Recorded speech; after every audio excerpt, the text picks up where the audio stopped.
Guys, alam niyo ba yung goal ko this year is to be healthier. As in, more exercise, healthier foods and drinks.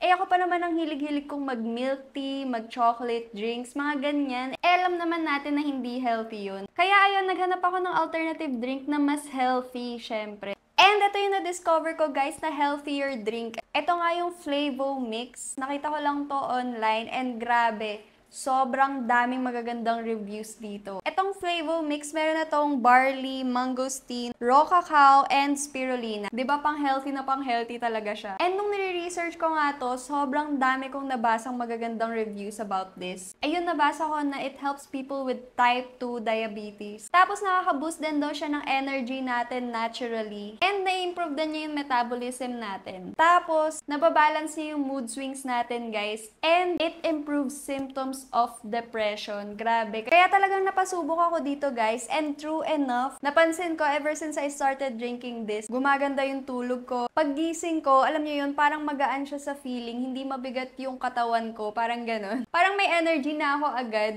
Tapos napansin ko, mas nakokontrol ko nga yung mood ko. Parang I can think more clearly and na-lessen na rin yung pagka-irritable ko. Plus, this is a great detoxifier guys. Kaya maganda rin siya sa liver natin. And since na-detoxify nga niya yung liver natin, maganda na rin yung effect niya sa skin natin. Kaya napansin ko nag-glow talaga yung skin ko dito guys. Kasi nga, pang overall health na natin siya. Ayan, ganda yung itsura niya guys. Powdered siya sa loob and lalagyan mo lang siya ng water. Tapos meron na rin ditong indicator kung hanggang saan lang yung kailangan yung lagyan ng water.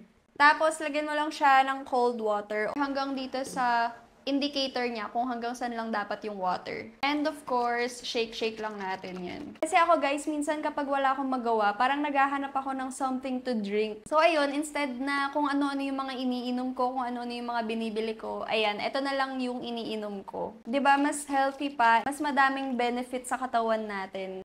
Ang sarap nito guys, lalo na kapag sobrang lamig ng water mo. And sobrang na-addict ako dito guys. Ayan, pangalawang order ko na sa kanila. Ang dami ko nang in-order sa kanila guys. Tapos ayan, tinry ko na rin yung coffee nila. Hindi talaga ako mahilig sa coffee guys. Kasi sobrang baba ng tolerance ko sa caffeine. Pero nung nalaman ko na hindi ito nakaka-trigger ng palpitations, ayun, tinry ko na rin siya agad. Ganyan yung itsura niya sa loob guys. And sobrang swak ng coffee na to sa akin kasi hindi rin siya nakaka-trigger ng acidity. Eh, acidic pa naman ako. So, talagang swak na swak to sa akin. Ito yung coffee na masasabi kong healthy talaga. Tapos, wala pa tong artificial sugar, guys. Stevia yung ginamit nila dito na sweetener. Kaya okay na okay din siya sa mga diabetic. Etong dalawa, guys, okay na okay to sa mga diabetic. Kaya ayun, nakakapag-coffee na ako without feeling that palpitations. Marerecommend ko tong dalawang to, guys. Kung meron kayong mga inquiries and kung gusto nyo rin mag-order, just check their page. Ilalagay ko lang yan dyan sa description box or sa comment section down below. Ayan. Thank you guys for watching. Bye!